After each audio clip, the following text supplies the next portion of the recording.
Good evening, everyone. I'm Kubrali, and you're watching Awaz News. Tonight, I'll be taking you to top news across Canada. Police identify women fatally shot at Etobicoke condo. One person dead after daylight stabbing in downtown Toronto. Toronto a step closer to allowing drinking in parks. Doug Ford plays Electric Avenue on phone and dances during Go Bus announcement. Toronto woman facing charges after nearly injuring police officers. Teen arrested after allegedly attacking women while she walked with her child in Whitby. Doug Ford calls out local councillors hoping to be Toronto mayor. These were the headlines, and now let's go through the detail. A man is dead after a daylight stabbing outside a harm reduction facility in downtown Toronto. It happened just before 2 p.m. near Victoria and Dundas Streets, which is just east of Yonge Dundas Square. A police source tells Awaz News that two individuals were involved in some sort of altercation outside an entrance to the works at 277 Victoria Street when the stabbing took place. The facility provides a variety of services to reduce drug-related harm for people, including supervised injection. The victim was initially rushed to the hospital in life-threatening condition but succumbed to their injuries a short time later. Police say that they have received varying descriptions of the possible suspect so far and are currently on scene investigating. More to come. Ontario Premier Doug Ford could be seen jiving to what he calls Ontario's new theme song while speaking to reporters in Oshawa, Ontario on Friday.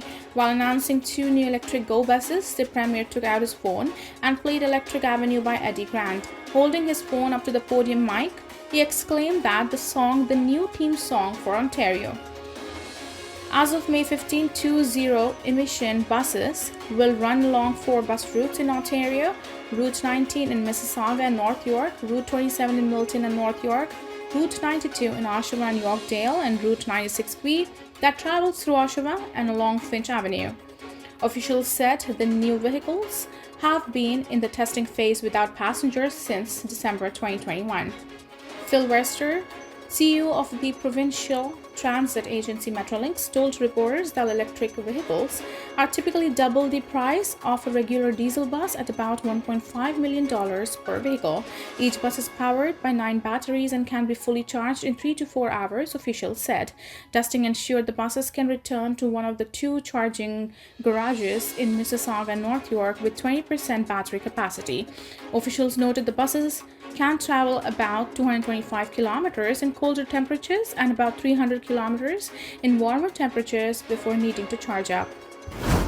A Toronto woman is facing criminal charges after she allegedly fled from police in a vehicle, nearly striking multiple officers. On April 26th, at approximately 3:30 p.m., Durham Regional Police officer approached an address near the intersection of Brennan Road and Daniels Crescent in Ajax to attempt to arrest a wanted woman.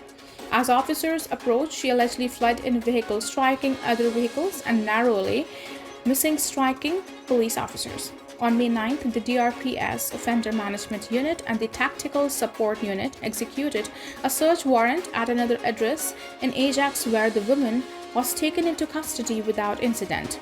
Zian Kamorin, 29, of Toronto, has been charged with dangerous operation of a conveyance, 2 counts of assaulting a peace officer, 2 counts of assault with a weapon, and failing to comply with a release order. She was held for a bail hearing. Anyone with the information about the suspect or incidents is asked to contact Durham Police. Torontonians could soon be able to drink alcohol in some city parks. Toronto City Council approved a motion Friday that will pave the way for the launch of a pilot program that will permit responsible alcohol consumption in public parks.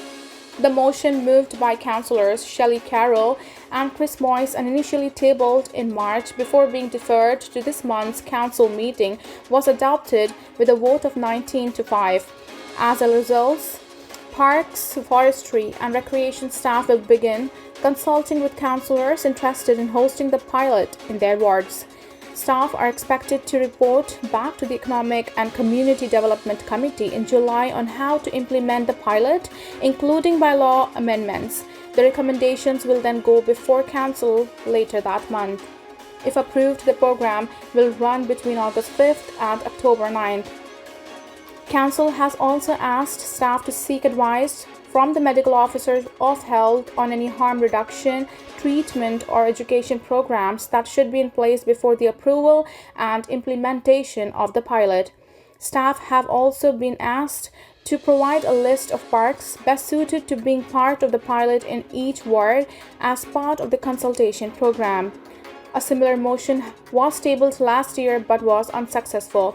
A number of Canadian cities are already hosting similar pilots. In Montreal, residents have long been allowed to consume alcohol beverages in parks. Currently, anyone found in a Toronto public park with an open liquor container can face a fine of up to $300. The city noted that no tickets were issued for drinking in parks last year. Ontario Premier Doug Ford has once again waded into Toronto's mayoral race, appearing to throw his support behind crime-focused candidates while calling out local councillors hoping to get the job. Despite promising early on to stay out of the by-election and saying that he will work with any mayor, Ford has made it clear that he hopes certain candidates are not chosen. Ford himself ran for mayor in 2014 after having been a one-term councillor for a ward in Etobicoke. Ford also indicated that he hopes the new mayor is fiscally responsible, claiming the city hasn't seen fiscal responsibility since his brother Rob Ford held the position. The premier has recently targeted the city for waste in its spending, with the province recently announcing plans for an audit to find money that can offset the loss of some development charges. It forced municipalities to drop in its housing bill. The City of Toronto has also asked both the provincial and federal governments for financial aid due to revenue shortfalls related to the pandemic. There are currently over 90 people registered to run for mayor in the city, including former police chief and one-time progressive conservative candidate Mark Saunders, whose candidacy Ford has welcomed.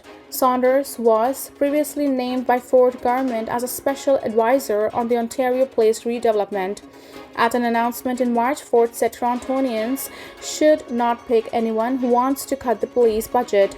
A recent Main Street Research poll released Friday shows Saunders in third place with 12% of support among decided voters. Former MP Olivia Chow and former councillor Anna Bailau appear to be leading. In a statement, Bailau said Ford should stop trying to tell Torontonians how to vote and instead start working to help the city support the services. This isn't the first time Ford has expressed his support for a candidate in the race. In February, the premier said that if voters choose a lefty mayor, it would be a disaster for the city. Police have arrested a 17-year-old boy who allegedly attacked a woman while she walked with her child in the Whitby neighborhood earlier this week. Police say that the woman was walking in the area of Closton Drive and Des Newman Boulevard at around 2:20 p.m. on Tuesday when a suspect approached from behind and used an object to pierce her neck. The suspect then fled the area on foot, police said. The woman meanwhile went to an area hospital where she was treated and released. In a news release issued on Friday, police said that the officers have since arrested a 17-year-old Whitby boy and charged him with assault with a weapon. The motive of the attack remains unclear. The arrest in the cases comes 2 days after police released surveillance images of a suspect and made a public appeal for information. Toronto police have identified a woman who was fatally shot at an Etobicoke condominium building earlier this week. Officers were called to the building at Manitoba Street and Legion Road North for an unknown trouble call at around 4:30 a.m. on May 10th. Residents in the building reported hearing a loud bang. When security went to investigate, they found a woman who had been shot. Paramedics arrived and tried to save her, but she died at the scene. Police identified the victim Friday at 23-year-old Violeta Lukochka. One person was taken into custody in connection with a fatal shooting on the same day it occurred. Police said yesterday that 34-year-old Kadeem Robinson of Toronto has been charged with second-degree murder. There is no word so far as to the possible motive. Investigators are asking anyone with further information about a homicide to reach out to police. Thank you for tuning in. I'm Kubra Ali. I'll see you back tomorrow, same time, same channel. Until then, good night.